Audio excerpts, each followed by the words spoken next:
Esta semana ha sido una semana de un poco de tiempo de descanso, ¿no? Por los días de fiesta romanos.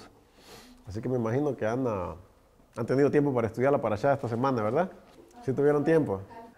¿Verdad? Así que es muy interesante. Casi vamos a tratar de hacer de alguna forma, si podemos, un poco de resumen de las últimas 3 parashás que hemos tenido, porque culminan en esta última, ¿verdad? Que se cierra el libro. Vayají. Y decir, y vivió. Vamos a tratar de hacer un poquito de comparar la forma como la Torá está presentando la vida de Jacob hasta este momento y con el pueblo de Israel.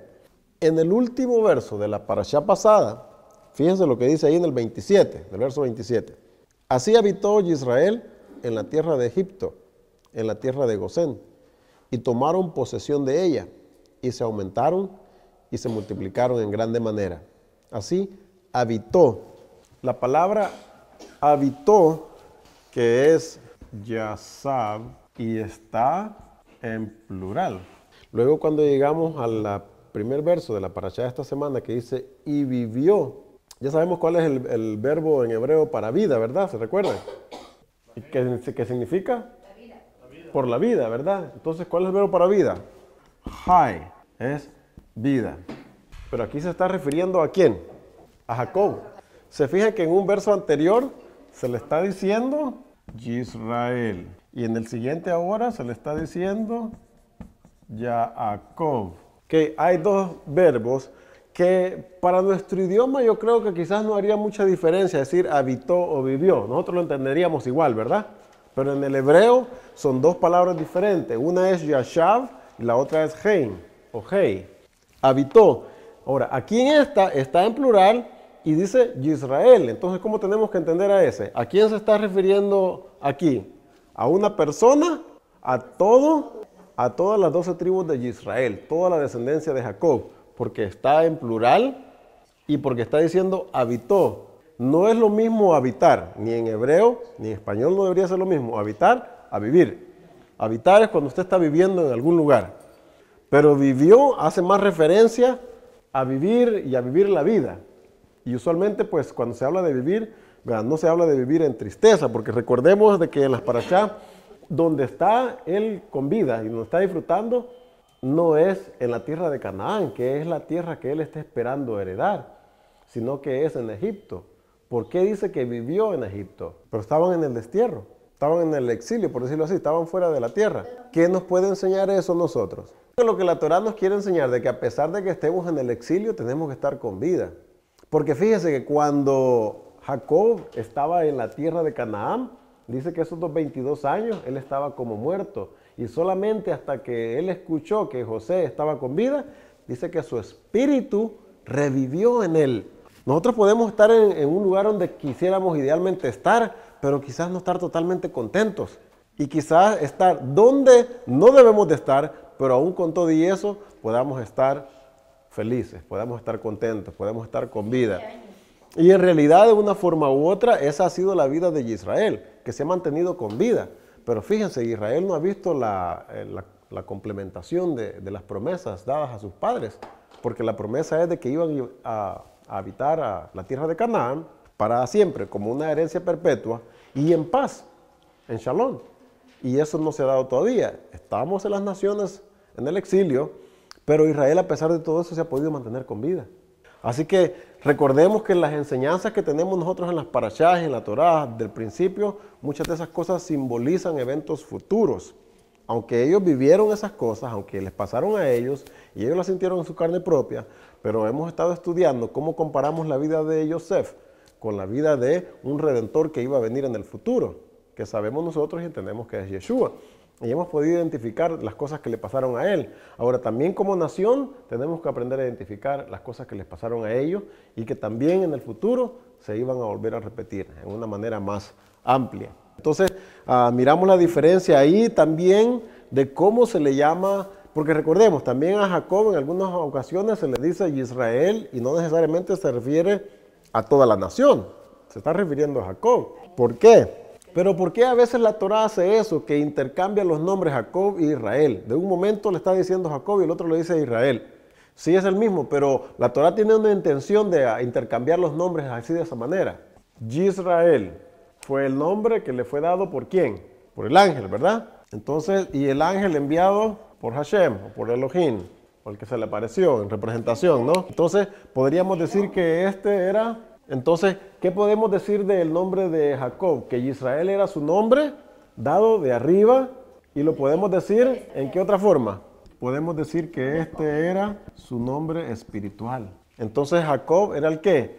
Dado por su padre Isaac, su nombre terrenal, podemos decir. ¿Y qué significa el nombre? En la carne. Estamos tratando de hacer las comparaciones. Israel, el nombre dado celestial, le dado nombre por el Padre celestial. Y ese sería su nombre espiritual. Y el nombre de Jacob, dado por su padre terrenal, y que significa pues el nombre en la carne. Entonces por eso a veces, de acuerdo a la situación que está pasando en la vida de Jacob, se le menciona su nombre espiritual, o a veces se le menciona su nombre carnal, por decirlo así, ¿no? Y la Torá a veces hace eso poéticamente para hacer un contraste en la diferencia de lo que está hablando, en qué estado estaba Israel, en qué estado estaba Jacob, las cosas que está pasando. O podríamos decir aquí también su nombre mortal, porque el de Israel era para vivir eternamente. Y el de Jacob, podríamos decir, aparte de la carne, podríamos decir su nombre mortal. En estos tiempos, los nombres se daban no solamente por tener un nombre, se daban con el objetivo de que representaran a la persona que llevaba el nombre. Leyendo en el verso 29, continuando con la parashá, dice, y llegaron los días de Israel para morir, y llamó a José su hijo. Y le dijo, si he hallado ahora gracia en tus ojos o misericordia, te ruego que pongas tu mano debajo de mi muslo y hagas conmigo misericordia y verdad. Y te ruego que no me entierres en Egipto. Ahora que Jacob está presciente o ya sabe, ¿no?, que él va a morir, ¿por qué llama a José para pedirle esto? Y luego piensen ustedes, ¿cuál es la expectativa que todos los hermanos están teniendo de todos los demás? Eso va un poquito más adelante, casi al final de la parashá, hermano. Y está bien el pensamiento, pero acordémonos qué es lo que está pasando. Va a morir Jacob, ¿verdad? ¿Qué es lo que usualmente sucedía entonces cuando moría un patriarca? El hijo esperaba la bendición del padre. Hasta este momento, el patrón que la Torá ha venido enseñando es que el padre escogía a cuál de los hijos le iba a pasar la bendición. Y desde el principio se ha venido viendo de que siempre se prefería a uno por el otro. Tenemos muchos casos. Casi siempre no se escogía usualmente al que tenía la primogenitura en sí. En el caso de los hijos de Israel, pues habían diferentes primogénitos. Pero en los casos de algunos solamente habían dos, el primogénito y el que le seguía. Por ejemplo, fíjense, se prefirió a Abel en vez de Caín, que no era el primogénito. El padre escogió mejor a Abel, pero el primogénito era Caín. Y desde ahí empezaron los problemas de la primogenitura. Y después continuó con Abraham, empezando con Abraham, o continuando con Abraham, que prefirió, y no porque él lo prefirió, sino que era por designio celestial, era porque el padre ya le había dicho, ¿verdad?, que la primogenitura iba a ser para un hijo que él tuviera con Sara, en vez de Ismael, que sí fue también primogénito, en realidad fue el primogénito de Abraham, porque era su hijo. Y luego continuamos ¿con quién? Con Jacob y Esaú. El primogénito era Esaú. Luego, en los hijos de Judá sucedió algo similar también. ¿Recuerdan en quién? Bueno, estamos haciendo notar de que aún en los hijos de Jacob sucedió algo similar. Okay, entonces él tuvo dos hijos. ¿Quién eran quiénes? ¿Se recuerdan cómo se llamaba el otro? Perez y Sera. ¿Se acuerdan que el Sera en realidad es el que venía saliendo primero? Y el otro dice que sacó la mano y lo metió de regreso para adentro y salió el otro. Y le pusieron una Fares, que es Perez, y Sera o Sará o Sera, no depende cómo lo quiera pronunciar, transliterar. Pero tratemos de enfocarnos, ¿no? El punto que queremos hacer énfasis es el patrón que se ha venido mostrando hasta este momento, es que se escogía uno. Jacob tiene 12 hijos. ¿Qué podemos pensar nosotros que está pasando en la mente de todos esos 12 hijos ahora que su padre Jacob va a morir? Recuérdense que eso fue uno de los problemas porque ellos en un tiempo odiaron a José, porque el padre lo prefería a él. Pero José ya había desaparecido por un montón de años y no sabían si durante ese tiempo Jacob quizás ya había escogido a otro. Y usualmente cuando pues ellos designan hacer algo, ¿verdad?, a veces hay que hacer las cosas no solamente porque los que sienten el corazón, sino porque ya lo habló. Porque si se hizo una promesa, ya no podía hacerse para atrás. Pero ellos no sabían esto. Pero ellos estaban, dice, todos estaban afuera de la tienda. Porque después cuando los empezó a llamar todos, ahí estaban ya. Entonces, podríamos pensar Con razón de que quizás todos los hijos estaban afuera esperando a ver a cuál de todos ellos quizás él iba a llamar. Rubén, ¿podría tener esperanza Rubén? Y él ya se sentía, creemos que se sentía ya el descartado ya de esa posibilidad. Entonces, pero ahora, él había tenido 4 esposas, ¿verdad? Y todas ellas habían tenido un primogénito. Entonces habían todavía 3 candidatos más que estaban esperando, porque no se le podía dar la bendición a uno que no fuera primogénito, se le tenía que dar al primogénito. Entonces, entre los 12, había 3 que podemos pensar que estaban como candidatos esperando de que se le diera a ellos la bendición, que era José y eran los otros primogénitos, que eran ¿quiénes? Recordemos los hijos de las concubinas, que era primogénito, y el otro fue Gad, ¿ok? Fue el hijo de Silpa, y luego el otro era Dan. O sea, estaban Dan, estaba Gad y estaba José, ahora 3, que eran candidatos para poder recibir la primogenitura, en el capítulo 30 de Génesis. Aunque Rubén estaba allí, pero yo no creo que él tuviera muchas esperanzas, ¿verdad? De que podría ser escogido para... Sí, estaba descartado de esa posición él. Pero antes que observemos la bendición que le fue puesta a él, ¿verdad? Que viene más adelante, vamos a ver la petición que le hace Jacob a José, de que no lo entierre en Egipto. Si he encontrado favor en tus ojos. ¿Por qué creen ustedes que le está preguntando eso? ¿Por qué creen que le está? Porque él es el hijo. Pero no olvidemos las cosas que han pasado ya. Y que, aunque quizás nosotros las olvidemos, pero a la persona que le pasaron las cosas, las tiene vivas y claras en su mente. Pero acordémonos, hay algo que quizás tenga más peso que eso. ¿Por qué Jacob le está pidiendo a José que haga misericordia a él y que no lo entierre en Egipto? O sea, pero la petición que le está haciendo ahorita es que no lo entierre ahí en Egipto. En eso es lo que estamos enfocando. ¿Por qué le está pidiendo que no lo entierre ahí? Pero ¿por qué José no trataría de hacer algo que quizás era obvio? Si todos sus padres habían sido enterrados en la cueva de Macpela, ¿por qué él le tiene que pedírselo? Si nosotros esperamos que José haga lo obvio, ¿por qué Jacob no está esperando que él haga lo obvio? Y le tiene que casi rogar o pedirle, suplicarle que le diga. Y lo hace que le jure. ¿Por qué? Ok, antes que diga el por qué, para los egipcios hubiera sido un insulto el que no se hubieran querido enterrar ahí. Y aunque José era vicerroy o el segundo después de Faraón, él todavía tenía que contar con la autorización del Faraón. Y si él lo hace que le jure, ¿verdad? El Faraón le permite por el juramento que él le hace, porque de otra manera no se lo hubiera permitido. Pero ante todo hay otra, sería una buena razón si no hubiera otra más fuerte que esa es una, pero hay otra más principal. Y es que recuérdense, ¿quién de las matriarcas no fue enterrada en Macpela? ¿Y por qué no fue enterrada en Macpela? Pero saben que ustedes de donde fue enterrada en Belén, a donde estaba la cueva de Macpela, no estaba muy lejos, estaba bien cerquita. ¿Le habrá costado demasiado a Jacob enterrarla ahí? Entonces, le está pidiendo al hijo de la que él no enterró en la cueva de Macpela, que no lo deje a él ahí, sino que lo lleve a Macpela. Entonces, no hace más razón de que él le está suplicando a él, sabes que yo no enterré a tu mamá en Macpela, pero te pido que a mí sí me entierres allá. Él quería estar seguro de que José lo iba a hacer, porque él no sabía cómo se sentía José, de que su madre no la había enterrado él en Macpela, porque la enterró en el camino. Por eso le tiene que explicar y le dice, miren lo que le está diciendo ahí abajo, buena observación. Mira, fíjate que pasó esto y pasó esto. ¿Por qué? Porque de una manera él quiere que entienda que lo que pasó con ella es profético. Porque si nosotros examinamos los profetas más adelante, ¿qué se dice Raquel? Raquel que llora por sus hijos y no puede ser consolada. Dentro de los dichos de los sabios se dice que de una forma se permitió que Raquel se quedara ahí fuera, porque cuando Judá, Israel y cuando estaban siendo llevados al cautiverio por los diferentes poderes que fueron llevados, los asirios y los babilonios, proféticamente, de una forma simbólica, Raquel lloraba y cuando los miraba pasar por el camino, rogaba al Padre, en su espíritu, ¿verdad? Rogaba al Padre que tuviera compasión de ellos donde los llevaba. El Padre, dice, en los dichos de ellos, dice en el Midrash, les escuchaba y les decía, van a volver, los voy a hacer que regresen a la tierra. Aunque ahorita van en el exilio, pero escuchando la plegaria y el lloro de ella, ¿verdad? Y el pedido que está haciendo por sus hijos, porque así lo presenta el profeta, que llora por sus hijos y no puede ser consolada. Entonces, aunque esta es una interpretación, ¿verdad? Aunque la Torá no lo dice literalmente, pero sí hace sentido. El que le esté pidiendo a José, sabes que yo no enterré a tu mamá en Macpela. Y él podría tener, como dijimos, quizás cierto resentimiento con él, porque no enterró a su madre allá, estando tan cerca. Todos estaban ahí menos ella. Hasta, recordemos que hemos mencionado, ¿no? Que en la Midrash se dice que aún también Adán y Jabá estaban ahí. Todos, ahí sí, sí dice la Torá claramente que estuvo ahí. De ellas no se menciona, ¿verdad? Solamente se mencionan las matriarcas principales, podemos decir, ¿verdad? No, porque los despidió. En este mismo pensamiento que estamos ahorita, que está muriendo Jacob, la forma como le dice, mira, mas cuando duerma con mis padres.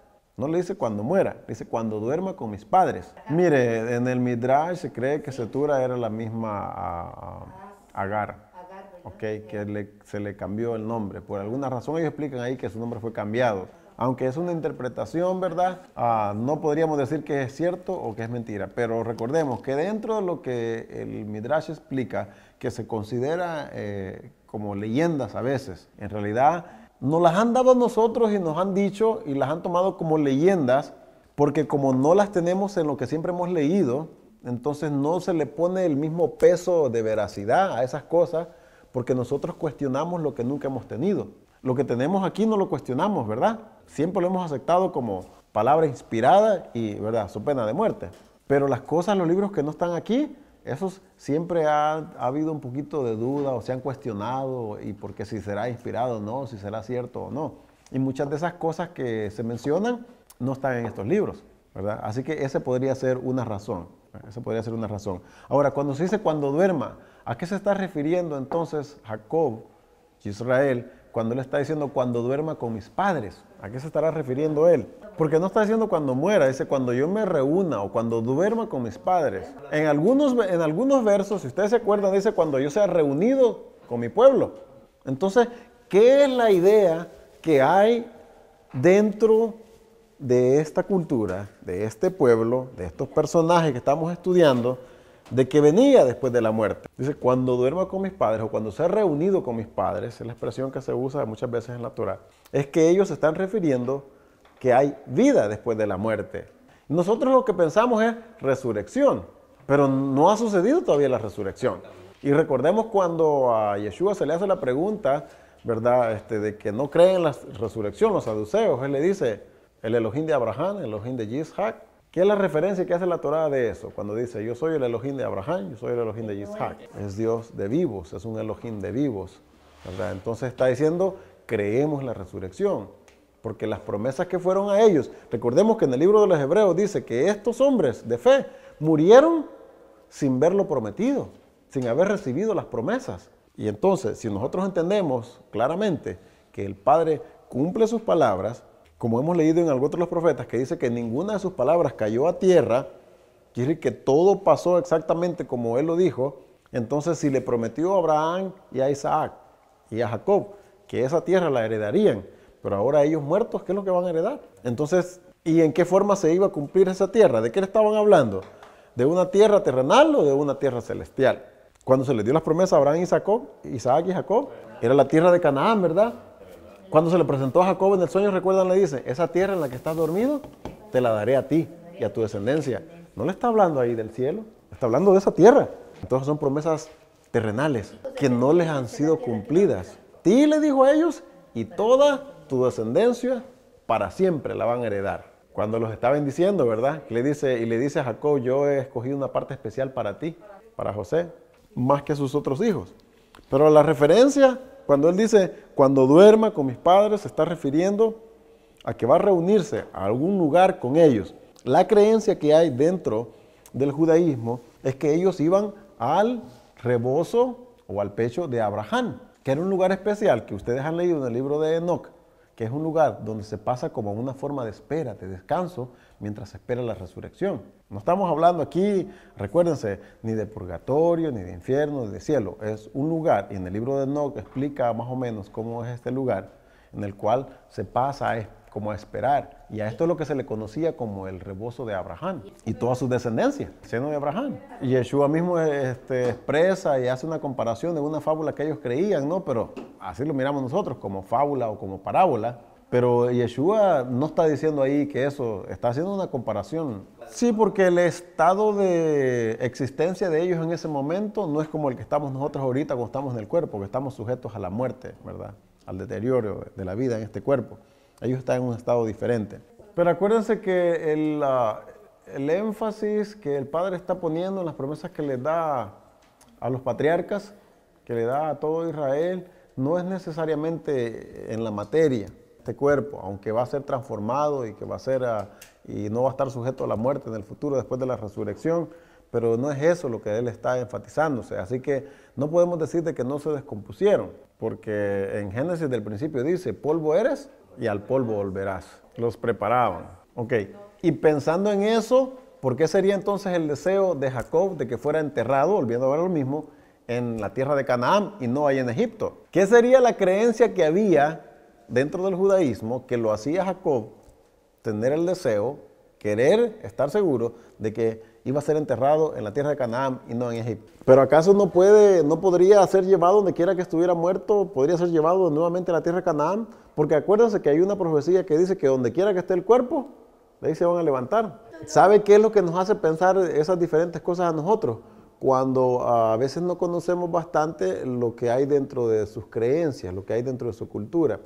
Una de las creencias que hay entre ellos es que para resucitar para vida eterna tiene que estar enterrado en Israel. Que fuera de Israel no iba a haber resurrección para vida eterna.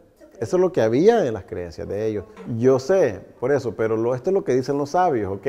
Que una de las razones por las cuales Jacob quería ser llevado a enterrar allá era porque la promesa para la resurrección era en Israel. Había otra cosa que es un poquito más allá de lo que ustedes, y yo creo que el año pasado sí comentamos acerca de esto, que Israel, Jacob pudo ver más adelante en el futuro las plagas que iban a caer en Egipto.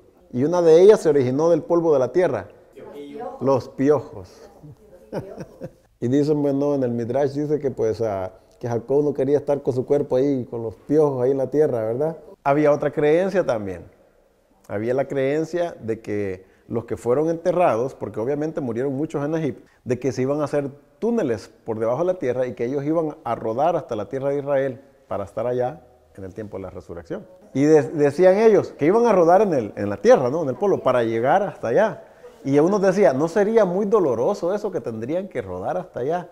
Y dice otro rabino, no, dice, pero es que les iban a hacer túneles para que pasen por debajo de allá. Les menciono estas cosas para que ustedes se den cuenta de lo que creían dentro de ellos, de las cosas que creían los sabios. Y entendamos por qué es que a veces dan la interpretación de por qué él pedía que se enterrara allá. Para que tratemos de encontrarle sentido de acuerdo a lo que ellos creían.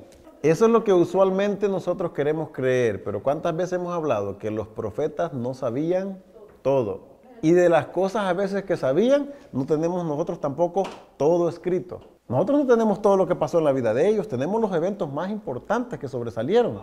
Lo que la Torá nos quiere hacer saber, que nosotros necesitamos saber. Pero no nos ha dado con lujo de detalle todo lo que le pasó exactamente en toda la vida de ellos. Y en esas cosas me imagino yo creo que han de haber pasado cosas importantes que a nosotros nos gustaría saber. Y que algunas de ellas sí están en algunos otros libros fuera de las Escrituras. Como pues lo que pasó en la vida de Enoc. Aquí en las Escrituras no nos dice qué pasó con la vida de Enoc y con sus hijos, pero lo tenemos en el libro de Enoc. No tenemos algunas cosas que están en el libro de Yacer, que lo menciona el libro de Josué. Lo llevaron junto con ellos y fueron con ellos con sus carros y todos. De Israel solamente fueron los padres de las casas, los padres paternos, las mujeres y los hijos, se quedaron ahí. Lo que enseña la parashá esta semana. Era, yo creo, más que todo, y esto es lo que se entiende, es por el respeto que tenían a José, que era el segundo, después del faraón. Sí, sí, México lindo y querido, que me traigan aquí. La mayoría que tiene las posibilidades de hacerlo, lo hace. Y pues no podemos descartar ese deseo también, que no creo que seamos los únicos que sentimos esa añoranza. Es algo que se añora, no volver a la tierra que lo vio nacer a uno. Sí, fue José. No se dice nada. No se menciona nada, así que tendríamos que buscar en otros libros. Mire, en el verso que leímos, el último de la parashá anterior, si ustedes se fijan, donde dice, y tomaron posesión de ella, cuando dice, así habitó Israel en la tierra de Egipto, en la tierra de Gosén, y tomaron posesión de ella. Lo que se entiende de esto, que tomaron posesión, es que ellos empezaron a comprar tierra. Porque recuerden, los pusieron, Gosén era lo mejor de la tierra, y José le estaba proveyendo su casa, ellos no tenían que comprar. Ellos empezaron a comprarla, porque ellos ya se sintieron familiarizados, ellos se sentían como que estaban en casa. Porque cuando usted compra una tierra, cuando usted compra una casa, ¿cómo cambia su vida cuando usted ahora tiene un compromiso o tiene algo a lo que está atado? Puede comprar algo usted y lo abandona y se va. Estaban comprometiéndose a quedarse ahí en la tierra. ¿Qué significancia tiene esto para lo que le iba a pasar a Israel en el futuro? ¿Qué fue lo que le dijo el padre Abraham cuando le dio la promesa? ¿Se recuerdan que le dijo? Esta tierra la vas a heredar tú, pero todavía no, le dice. ¿Van a estar cuánto tiempo? Le dijo. 400 años en una tierra ajena, y luego van a volver. Entonces, si ellos vuelven todos en el tiempo que muere Jacob, se hubiera cumplido esto que el padre le estaba diciendo, que se iban a estar 400 años en una tierra ajena. Entonces, tenían que pasar cosas que los sintieran a ellos hacerse comprometidos y que ellos mismos las hicieron. Recordemos que el padre se lo pudo decir porque él puede ver de antemano todo. Y él sabía, y él los pudo ver comprando la tierra y tomando posesión de ella y sintiéndose cómodos ahí en una tierra ajena. Y por eso dije, ellos no van a salir pronto. Todavía no van a volver aquí hasta después de 400 años. Ellos tenían que conocer esas promesas. Ellos tenían entendido de que no estaban ahí para quedarse, estaban ahí temporalmente. Pero aún así, no crean que tenían mucho deseo de volver. ¿Qué pasa con nuestros hijos que nacen aquí en este país? ¿Quieren irse para allá de regreso para México, Centroamérica o Sudamérica? No se quieren ir. Los papás sí, pero porque tienen un pensamiento diferente, pero el que ya nace aquí ya no piensa igual. Ok, lo que pasa es que los que estaban en el poder en Egipto cuando José gobernó no eran en realidad nativos egipcios. Eran que habían venido de otra parte y los habían conquistado. ¿Se recuerdan que hemos hablado de eso? Entonces ellos se identificaban con el pueblo de Israel porque de alguna manera estos que venían de allá eran hasta familiares, no eran familiares con Israel. Porque Israel cuando estuvo en Egipto ya había tenido migraciones antes de salir de Egipto. Antes de que llegaran a la tierra de ahí, después de que vinieron de Canaán. Ellos se fueron regando, algunos se fueron para otras partes. Por ejemplo, con el tiempo de Salomón. Recordamos que en el tiempo de Salomón se habla de que él enviaba expediciones de barcos a buscar oro a la tierra de Ofir. Eso es el único dato que tenemos. Y lo que se ha encontrado en la historia, parte de Sudamérica, aún aquí en Estados Unidos y en México, hay evidencias de que vinieron pueblos que tenían muchas similitudes con las costumbres hebreas, con lo que ellos practicaban. Se han encontrado lugares, hemos hablado, ¿no?, con las tumbas, con la estrella de David, antes que vinieran los colonizadores. Uno de los aspectos de las costumbres de la cultura hebrea es que ellos eran, hasta cierto punto, muchos en esa área eran como pueblos nómadas, que siempre andaban viajando de un lugar para otro. Ahora, lo hace jurar, ¿no? Y le dice aquí, cuando le hace jurar y José le dice que sí se lo hace, le dice que se inclinó. Israel se inclinó sobre la cabecera de la cama. Pero miramos al padre inclinándose ante el hijo. Usualmente es el hijo el que tiene que hacer reverencia al padre. Pero en esta razón, en este momento, es el padre que está dándole reverencia al hijo. En forma de gratitud, lo miran ellos, por lo que José le dice y le promete que va a hacer, que lo va a enterrar allá. Pero en otra forma, lo que está mencionando la hermana, también para que se cumpla el sueño de que él se inclinaba ante él. Ahora, ¿qué diferencia haría, y lo miran ellos de esta manera, en que si él se inclina en la cama, o como algunas traducciones lo ponen, en su bordón? Porque la palabra cama, en hebreo es mitá. Pero recordemos, el hebreo, esto sería cama. En el hebreo no existen vocales. Y si la ponemos sin vocal, podría ser, y esto sería bordón. Puede ser maté. Pero cuando nosotros miramos, menciono esto por la razón de que van a ustedes quizás a leer en otras versiones que la palabra se traduce en vez de cama, se traduce bordón. O sea, la palabra esta del hebreo que podría ser mitá o maté, en unas partes hay que lo traducen bordón y en otros lo traducen cama. La traducción que nosotros tenemos aquí es cama. ¿Qué traducción tienen ustedes ahí? Porque ahora miren, quiero que vayan a Hebreos. La palabra es exactamente igual, pero si usted lo pone con vocales, diría cama. Si usted le quita la vocal, porque el hebreo no tiene vocales, diría bordón. ¿Qué dice Hebreos 11 a 21?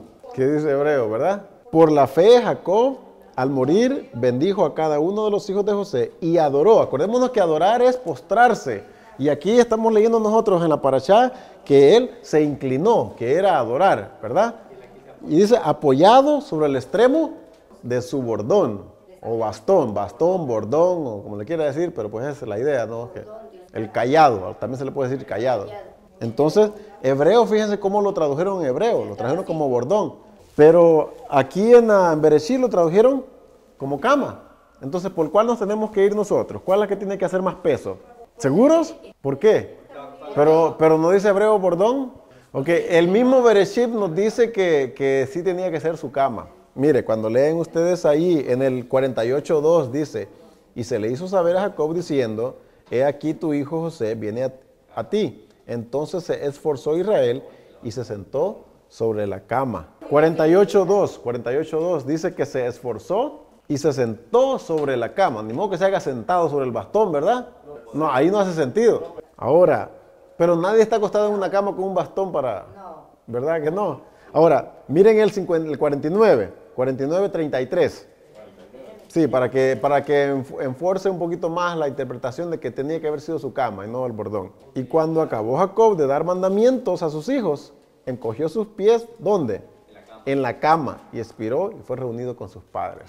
¿Dónde estaba entonces él? En la cama. Entonces hace más sentido que estaba en su cama, aunque Hebreos lo haya traducido con su bordón. Acuérdense que él estaba ya en las últimas, estaba para expirar. No podemos pensar de que andaba por ahí parado. La gente cuando ya está para morir está en cama. Bueno, ahora volvamos al escenario que están todos los hijos de José afuera. Perdón, los hijos de Jacob afuera, esperando por la bendición. Y ahora, ¿cómo nosotros los figuramos a estos hijos allá afuera? Okay. Y en sus edades, ¿cómo los miramos? Ya eran padres, ya eran abuelos. ¿Sabe que Efraín y Manasés tenían alrededor de unos 20 años ya? Entonces sus tíos, los hermanos de su padre, algunos ya tenían alrededor de como 60 años ya. Ya eran hombres con sus barbas, canosos, viejos, ya esperando nomás tenían, por ahí más o menos como unos 60 años tenían ya ellos. Y están esperando la bendición de Isaac.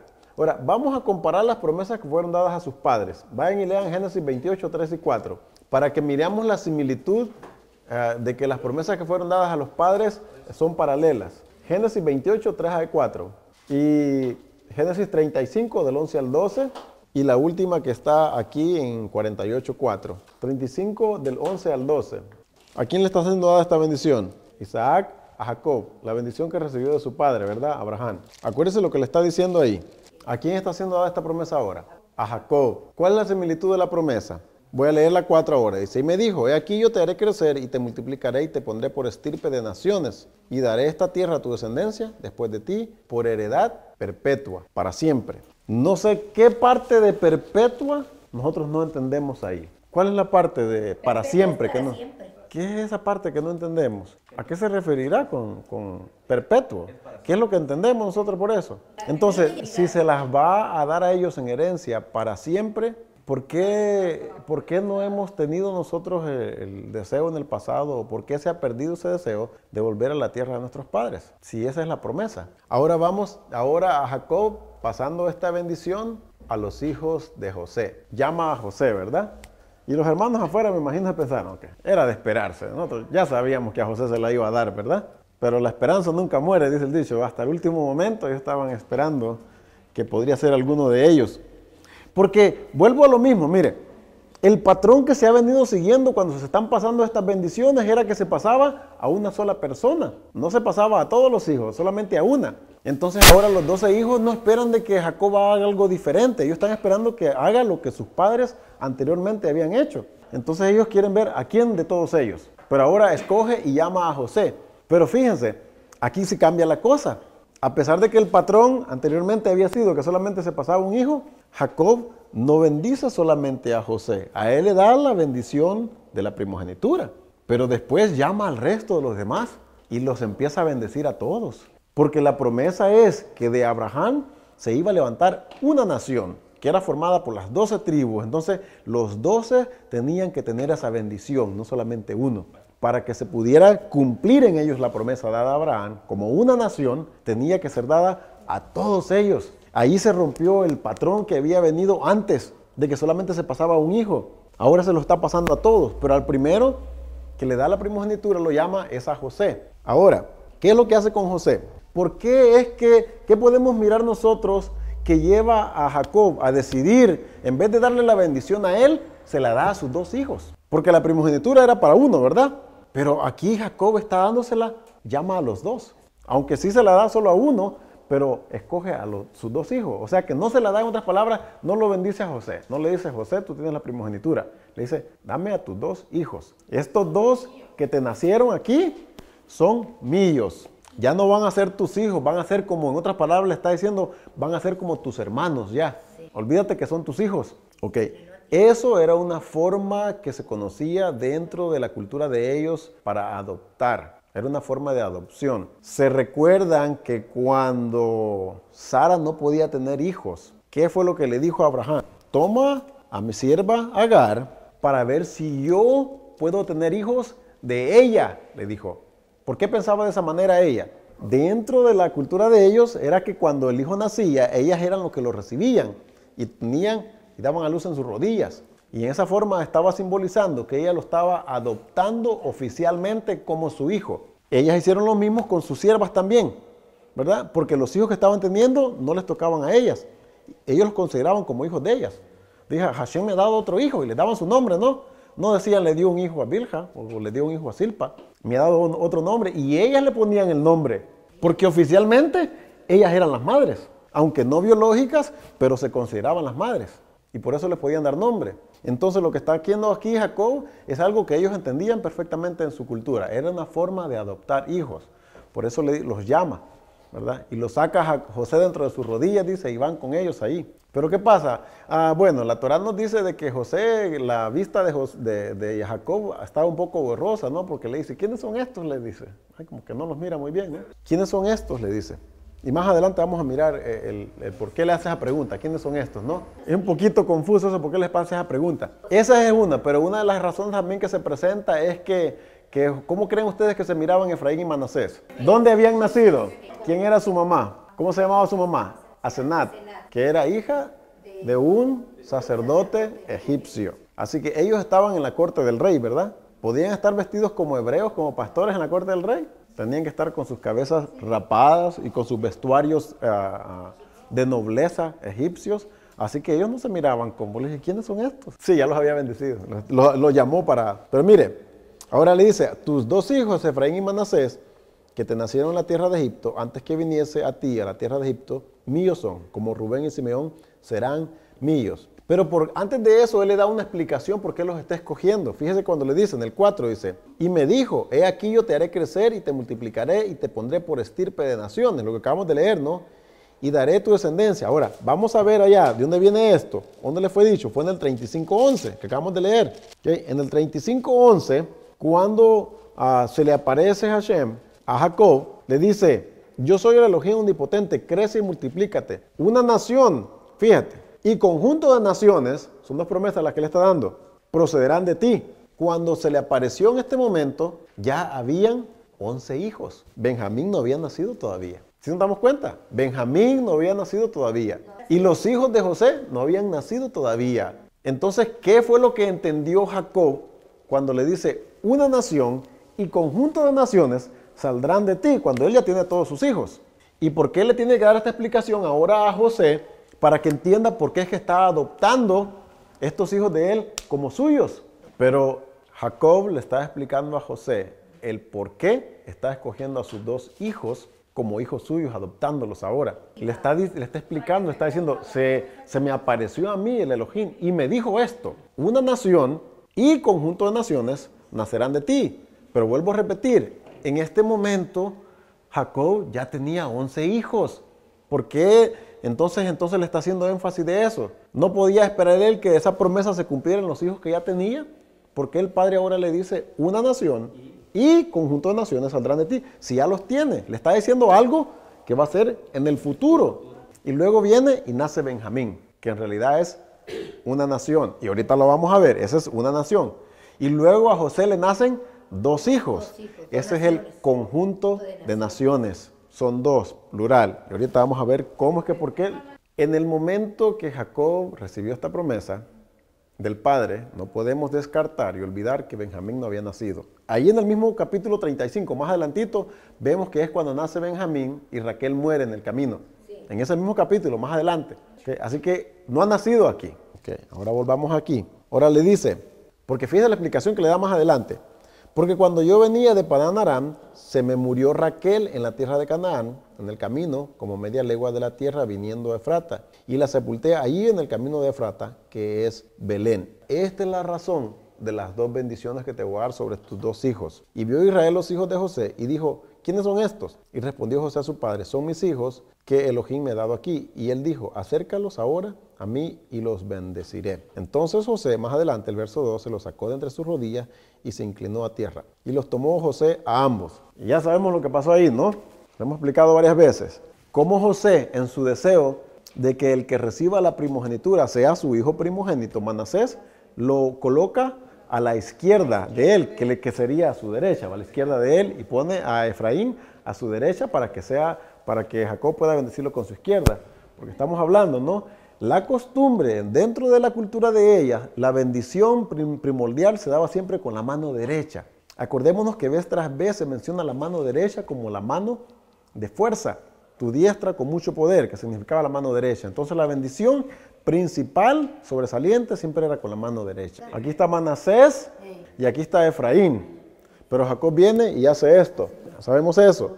Que José no está de acuerdo con eso. Le dice, no, padre. Y le agarra la mano como que, viéndose la jalar. No, este no es este, le dice. ¿Y qué le dice José? Jacob. ¿Por qué se lo repito 2 veces? Yo sé, hijo. Yo sé. Le dice 2 veces. ¿Qué le querrá estar diciendo con esto? Hay cosas que yo sé que tú no sabes y por eso lo estoy haciendo así. Aunque ahorita no es claro para ti, yo sé por qué lo estoy haciendo de esta manera. Y le explica ahí, volvamos más abajo, mire, lo que está haciendo. También él vendrá a ser un pueblo. ¿A quién se refiere? A Manasés. Y será también engrandecido, pero su hermano menor será más grande que él. Y su descendencia formará ¿qué? Multitud de naciones, que es lo que el Padre le dijo allá cuando se le apareció en el 35. Y conjunto de naciones, multitud de naciones saldrán de ti. Entonces, ¿entendió ahora entonces el Padre el por qué necesitaba hacerlo de esta manera? Volviendo a que tenemos que tratar de entender cómo legalmente Jacob podía darle la bendición a uno que no era el primogénito, porque su primogénito era ¿quién? No, estamos hablando de Jacob. El primogénito de Jacob, ¿quién era? Rubén. Era Rubén. Y la Torá decía que no le podía quitar la bendición al primogénito de la despreciada, que era Lea, y era su madre, ¿verdad? Por dársela a la amada, que era Raquel. Eso es lo que establecía la Torá. ¿Cómo legalmente lo podía hacer entonces Jacob? De la misma manera como Esaú la despreció. De la misma manera como Caín la despreció al matar a su hermano Abel. De la misma manera como todos los anteriores de ellos la habían despreciado por diferentes razones. Por su comportamiento. Ahora, ¿dónde nos dicen a nosotros más adelante en los escritos de la historia del pueblo de Israel de que ellos entendían que había sido de esta manera? Vamos a ir a Primera de Crónicas, capítulo 5, y el verso del 1 al 2. Hay algunas, aunque algunas de esas versiones explican un poquito mejor, no me gusta cuando cambian un poquito la palabra, porque aquí se entiende más claro cuando ahí está diciendo hijo mayor. Y lo que nosotros tenemos que entender aquí, que se está hablando de la primogenitura. En las demás versiones de ustedes dice primogenitura, ¿verdad? Sí. Aunque sí entendemos que el hijo mayor pues es el primogénito, ¿no? Es el primogénito, claro, ¿verdad? Pero a veces como que le pierde un poquito el sabor de lo que estamos estudiando, lo que estamos comparando cuando no lo dice de esta manera. Porque la importancia en el momento es la primogenitura. Pero aquí, volviendo al punto, no es que está explicando que pasó a José. Bueno, en realidad no se la quitó, hermana. Rubén la perdió. No es lo mismo perderla que se la quiten. Ahora, vamos a entender esto bien claro. José tenía 2 hijos, ¿qué? Vamos por partes. ¿Quién de los 2 hijos era el primogénito? Manasés. ¿Podía José legalmente quitarle la primogenitura a Manasés? ¿Por qué no se la podía quitar? No había hecho nada para que se la quitara. Entonces, ¿por qué le da la primogenitura a Efraín entonces? ¿Cómo podemos explicar eso? Pero es que no puede ir en contra del mandamiento. No, que aunque le busque, no puede. El mandamiento decía, no le vas a quitar el derecho al primogénito. A menos que él hubiera despreciado o él hubiera desechado o hubiera hecho algo para que se le quitara. Por eso, pero mi pregunta es, ¿por qué Jacob no le da la primogenitura a Manasés? ¿Perdió su primogenitura Manasés? ¿Y dónde está entonces? ¿Y a quién se la está dando Jacob entonces? Entonces, ¿a quién se la dio? ¿A Efraín o Manasés? ¿La perdió o no Manasés? Ok, a Efraín le dio la de Rubén. ¿Quién se la dio? ¿Quién se la dio? Jacob no le podía dar 2 primogenituras, solo podía. José le dio a Manasés la primogenitura que le tocaba a él. Es que no podía quedar él sin primogenitura. Mire, así está la cosa, me está bien claro. Jacob le dio a Efraín la que le tocaba a Rubén porque él la despreció, ¿verdad? Ahora viene José y él no le puede quitar, a Manasés no se puede quedar sin primogenitura. Él le da la primogenitura que le toca a Manasés. Ahora, ¿dónde nosotros encontramos de que Manasés no perdió su primogenitura, de que él la recibió? Porque ahí no hace mención de que Manasés está teniendo primogenitura, ¿verdad? Ahí lo que está hablando aquí ahorita en este momento la Torá es la primogenitura dada a Efraín. Pero ¿qué me dice a mí de que Manasés, que José le dio primogenitura a Manasés? Porque a él le correspondía, no se la podía dar. Jacob, como padre, está adoptando a estos dos y de estos dos como hijos opta por dársela a Efraín, por lo que él ya entiende en la profecía. Ahora, José, como padre, también tiene derecho de darle a sus hijos primogenitura y él se la da a Manasés porque a él le corresponde. Nadie le está quitando nada a nadie aquí, no pueden quitarle nada a nadie. Cada uno está recibiendo lo que le corresponde. Entonces no es como que Jacob le está quitando la primogenitura a Manasés, no. Él va a recibir una, pero la va a recibir de su padre, no de Jacob. A él le fue dado, recordemos, doble. Entonces, ahora él sí puede repartir a quien él sabe que le corresponde, que es a Manasés, y se la dio. Sí, se la tiene que haber dado. Ahora, ¿cómo nosotros encontramos eso en las Escrituras? ¿Qué indicios hay en las Escrituras de que él sí obtuvo la doble porción? Cuando ustedes miren los mapas de cómo están las tribus distribuidas en la tierra y van a ver que Manasés, si sus Biblias tienen mapas, miren atrás. Y se van a fijar que Manasés tiene doble porción de la tierra, como está viendo la hermana aquí. Manasés tuvo porción de la tierra al este del Jordán y al oeste del Jordán. Tuvo 2 porciones. Y fueron grandes, ¿eh? Cuando ustedes miran el territorio de la tierra de Manasés. O sea, aunque no lo dice, porque mire, en esta parte de la Torá, en esta parashá que estamos hablando, el enfoque no es sobre la primogenitura de José a sus hijos. El enfoque es la primogenitura de Jacob, que es el que está muriendo. ¿A quién se la va a dar? Por eso hace el énfasis que es pasada a Efraín. No se menciona la primogenitura que da José a Manasés, porque José no está muriendo. El que está muriendo es Jacob. Él es el que está pasando la primogenitura, ¿sí me explico? Pero podemos ver más adelante de que Manasés no la perdió. Porque cuando la tierra es repartida, Manasés tiene doble porción, que le corresponde a él como hijo primogénito. Sí. Hasak, Benit Hasek. Hasak, Benit Hasek. Sed fuertes y vamos a fortalecernos juntos. ¿Para qué, hermanos? Para que pongamos en práctica lo que este libro de Bereshit nos ha enseñado. Siempre decían eso ellos para decir, para que el Padre nos dé la fuerza para poder hacer estas cosas que está diciendo este libro que acabamos de estudiar. Estamos terminando. ¿Ok? Vamos a hacer las otras oraciones. Hasak, Benit Hasek. Hasak, Benit Hasek. Sed fuertes y vamos a fortalecernos juntos. ¿Para qué, hermanos? Para que pongamos en práctica lo que este libro de Bereshit nos ha enseñado. Siempre decían eso ellos para decir, para que el Padre nos dé la fuerza para poder hacer estas cosas que está diciendo este libro que acabamos de estudiar. Estamos terminando. ¿Ok?